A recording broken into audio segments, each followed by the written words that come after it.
নমস্কার, শুভ সন্ধ্যা। সিএনএ স্বাগত। আমি মণিময় রয়েছি আপনাদের সঙ্গে। আপনারা দেখছেন দ্য বিগ স্টোরি। দেখুন, আজকের গল্পটা ঢাকের যে আওয়াজ, সেই আওয়াজ দিয়ে শুরু হতে পারত। ঢাকের কাঠি, কাশফুল আর আলো রোশনাই। কিন্তু আজকে ঢাকের আওয়াজ নয়, আজ আমরা শুনব একটা সাইরেনের আওয়াজ, একটা আশঙ্কার সাইরেন, একটা বেআইনি সাম্রাজ্যের ভেঙে পড়ার সাইরেন।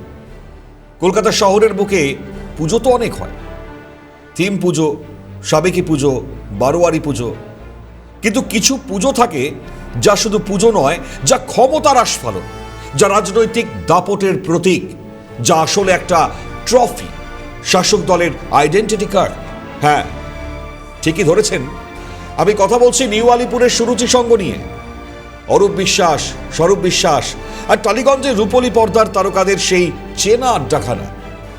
কিন্তু আজ 2026 সালের এই জুনে দাঁড়িয়ে সুরুচি সঙ্গের সেই আলো ঝলমলে মণ্ডপের ওপর কি একটা মস্ত বড় অন্ধকারের ছায়া নেমে এসেছে?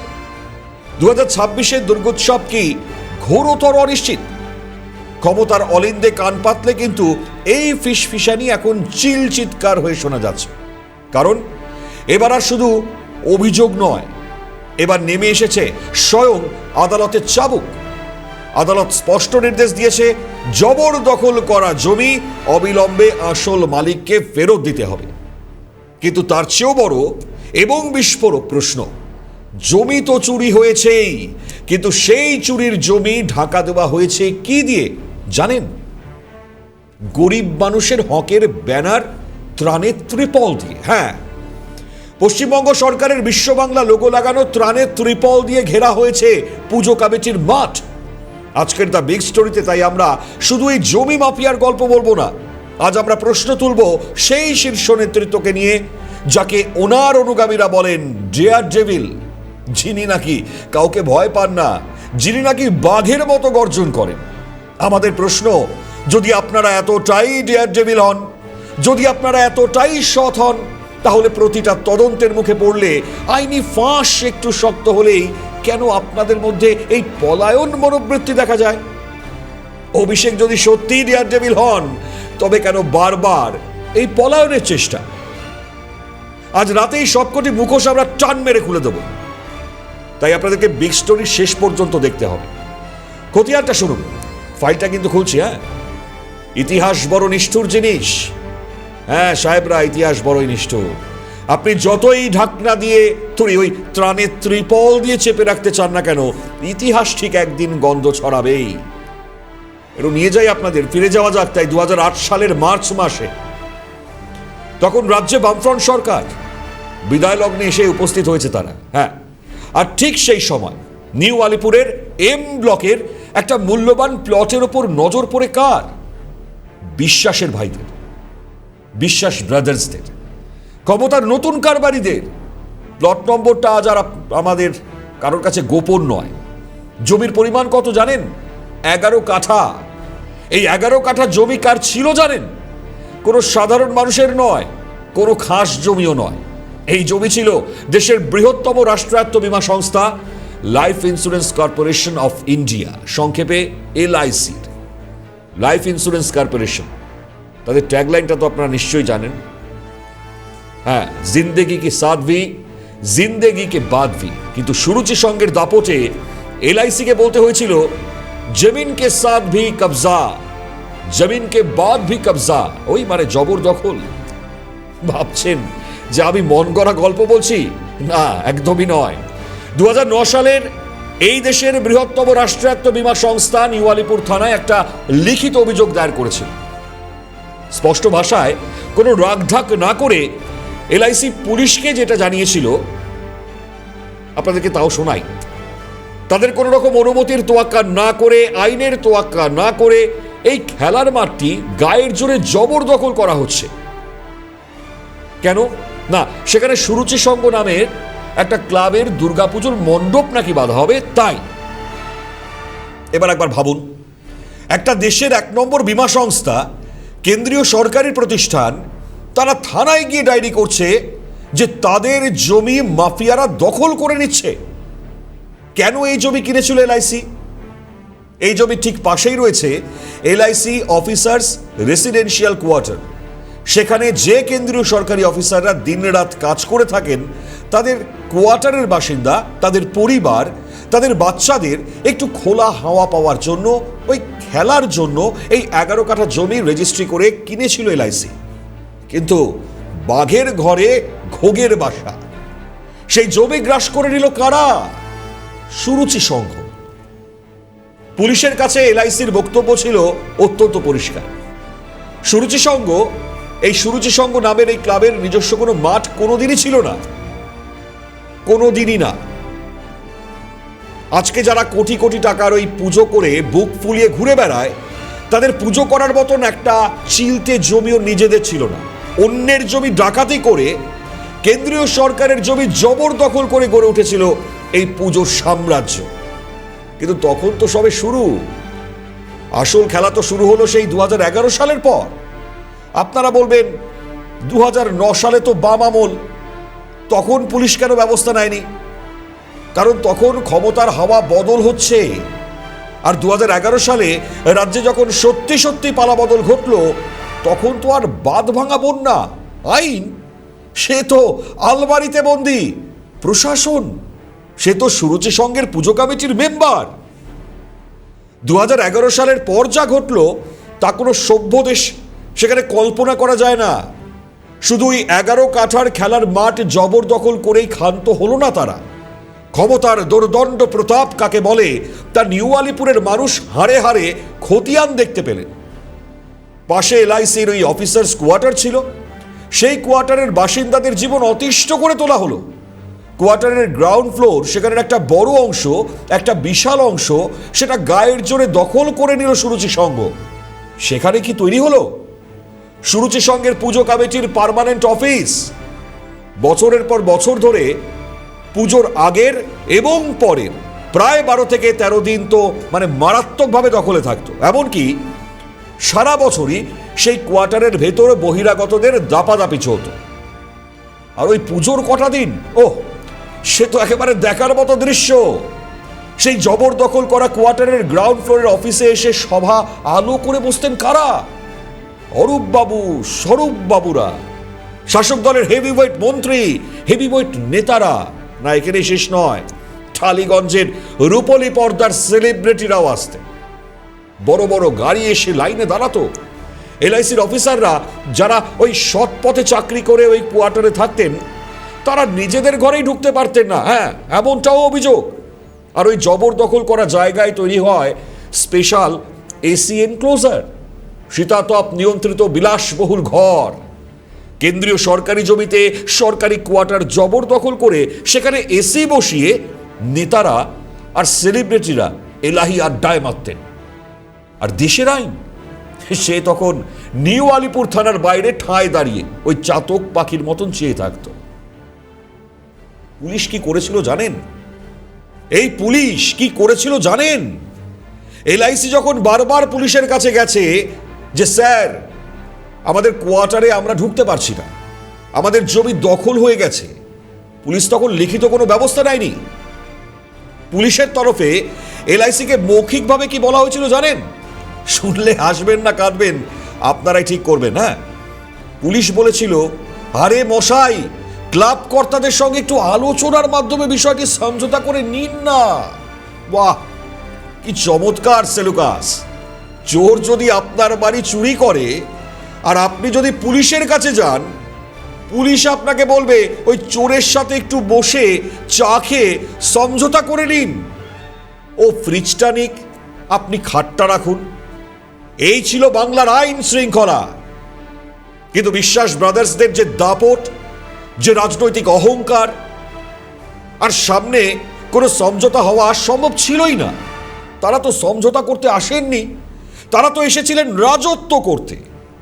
কিন্তু একটা জিনিস এই দুর্দণ্ড প্রতাপ নেতারা একেবারে ভুলে গিয়েছিলেন, এটা রাজ্য সরকারের কোনো খাস জমি নয় যে একটা সই করে কোনো ক্লাবকে দান করে দেওয়া যাবে।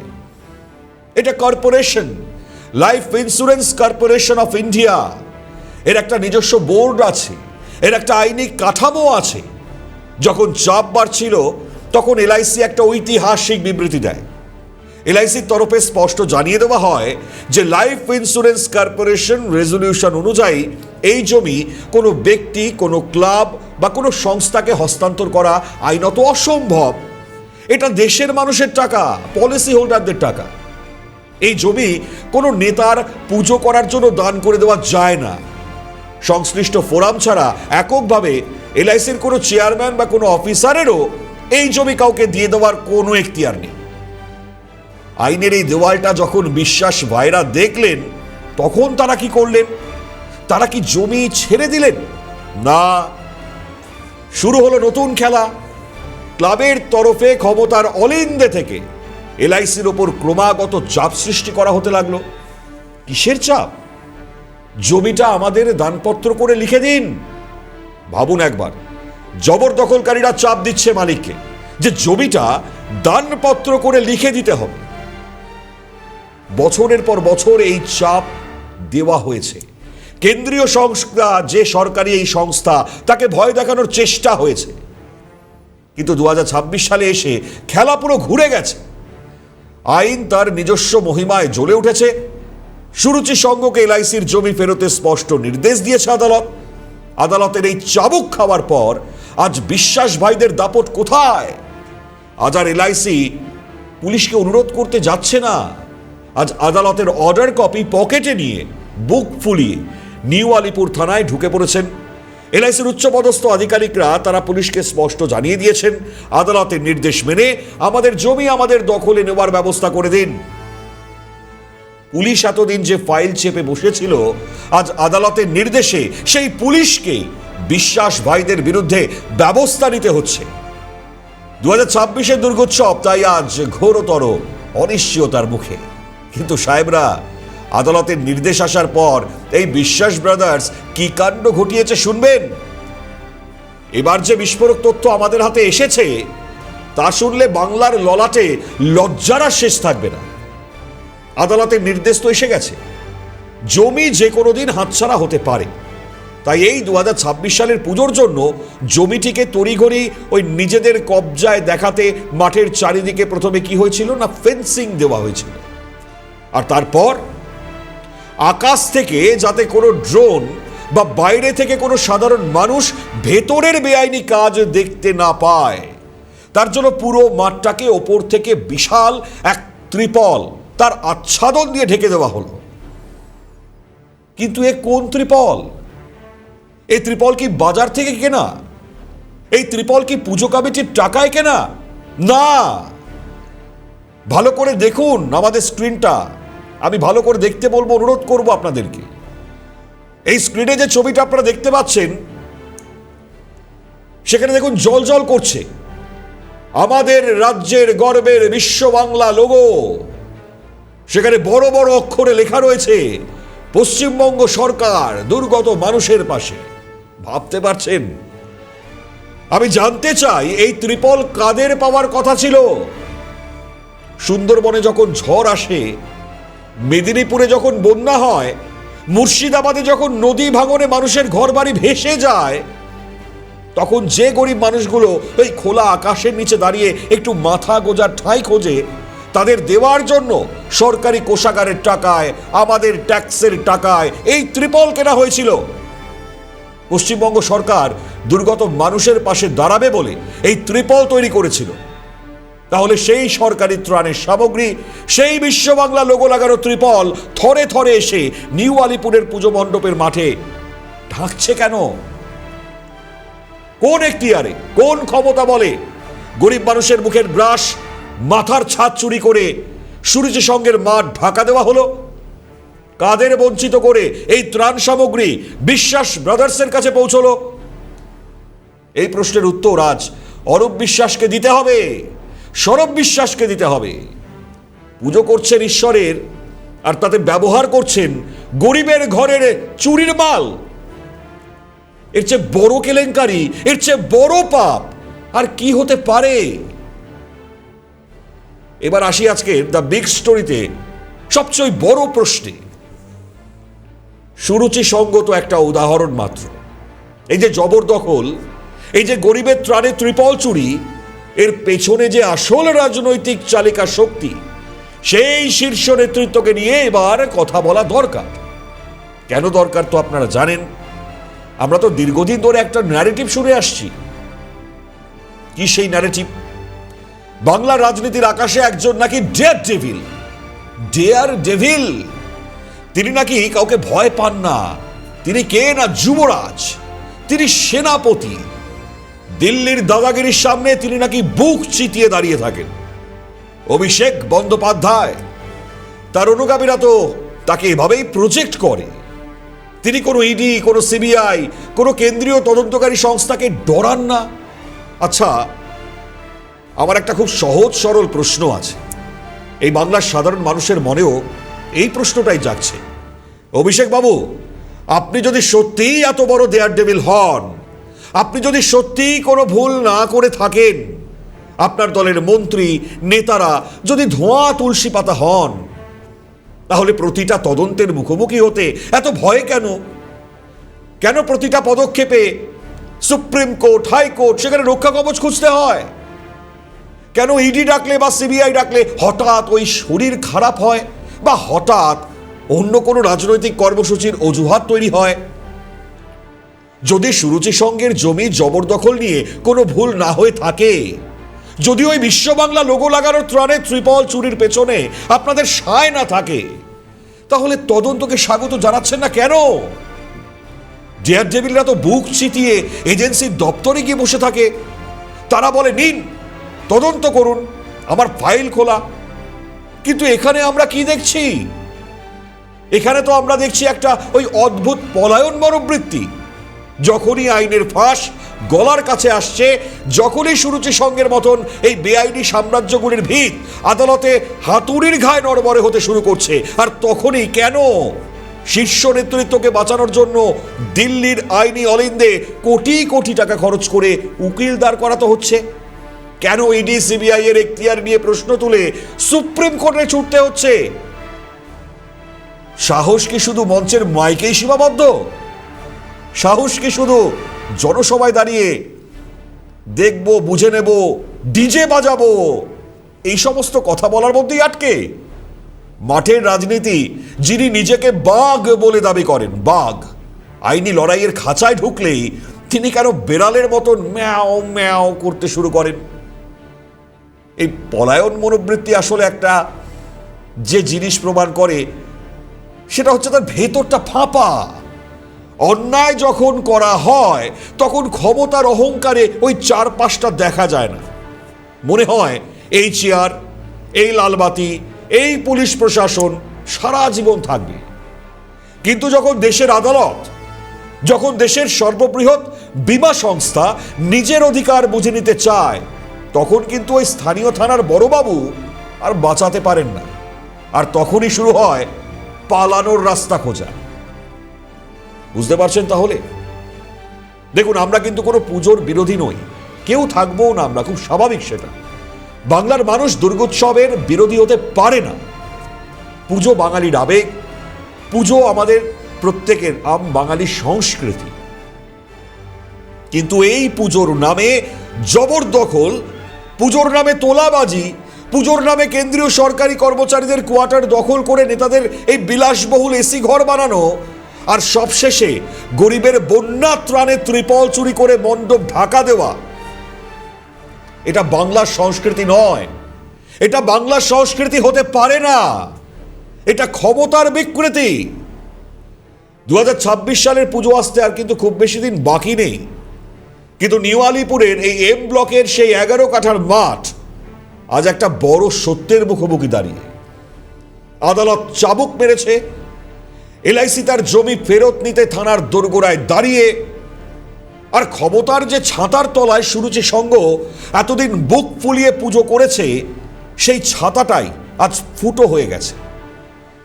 সেনাপতি নিজেই যখন আত্মরক্ষার উপায় খুঁজছেন, তখন বিশ্বাস ব্রাদার্সদের বাঁচাবে কে? দেখুন, দ্য বিগ স্টোরিতে আজ আমরা এই প্রশ্নটা রেখে গেলাম। পুজো হোক, কিন্তু তা যেন কোনো জবরদখল করে জমিতে গরিব মানুষের ত্রাণের সামগ্রী চুরি না করে হয়। আর যারা নিজেদেরকে ডেয়ার ডেভিল বলেন, তাদের উদ্দেশ্যে একটাই কথা, জনতার দরবারে আর আইনের দরবারে মুখ লুকিয়ে পালানো যায় না। একদিন না একদিন এই সত্যিটা সামনে আসেই আর আসবে। আর সেদিন সুরুচি সঙ্গের ওই চুরির ত্রিপল আর এসি এনক্লোজারের দেওয়ালগুলো তাসের ঘরের মতো ভেঙে পড়বে। আমরা নির্দিষ্টভাবে কিছু বক্তব্য পেয়েছি, কারণ আজকে এই ছবিগুলোতে অনেকেই তো বিভিন্ন বক্তব্য রাখছেন, তার মধ্যে দুটো বক্তব্য, সেই বক্তব্য আপনাদের শোনাই। শুনুন। কলকাতা শহরের বহু পুজো, অধিকাংশ পুজো সাম্প্রতিককালে সরাসরি ভাবে রাজনৈতিক গুন্ডাদের হাতে চলে গিয়েছিল। এটাতে অস্বীকার করে লাভ নেই, কিন্তু আমরাও প্রচার মাধ্যমের মধ্য দিয়ে এদের এত আমরা বেশি তোল্লা দিয়েছি, বাংলা ভাষায় বলতে গেলে আমরা প্রচারের ধাক্কায় হাজার হাজার লোক জড়ো হচ্ছে, ভীষণ ভাবে সংগঠন, বিরাট পুজো এইসব হয়েছে। মানুষকে বোকা বানানো তো বিভিন্ন প্রক্রিয়া হয়, আজকে সত্য প্রকাশিত হচ্ছে। তৃণমূল সরকারটাই তো অবৈধভাবে টিকেছিল, জনতার ভোট চুরি করে, ডাকাতি করে, মানুষকে ঠকিয়ে, নন ভোটার যারা তাদেরকে ভোটার বানিয়ে, বিভিন্ন থেকে আমদানি করে, রোহিঙ্গা বা বাংলাদেশি মুসলিমদের আমদানি করে, ভাড়া করে ভোটদান করা হতো। প্রকৃত ভোটারদের বোম মেরে রুখে দেওয়া হতো আবাসনে ভোটারদের। এইভাবেই তো দখল করে তারা জিতত। তাই তাদের দ্বারা সবই সম্ভব, কারণ সে মন্ত্রী হন আর শান্তি হন, সবই তো অবৈধভাবে চলেছে, অবৈধ পয়সাতেই চলতো। তাই এই সরকার ছি ছি ছি ছি, মানে এটার শব্দ ছাড়া আর হয়তো কিছু থাকতে পারে না। মানুষকে অনেক বোকা বানিয়েছেন, আর এবার মানুষকে বোকা বানানোর দিন শেষ। এই দুর্বৃত্তায়ন তাসের ঘরের মতন ভেঙে পড়েছে আজকে। তাই সুরুচি সংঘ, সেখানকার ছবি, পুজো কি হবে তার দিকে আমাদেরও নজর থাকবে। আজ সময় নেই, তাই এ পর্যন্তই। অন্যান্য সমস্ত খবরের জন্য আপনাদের নজর থাক সিএনএ। নমস্কার।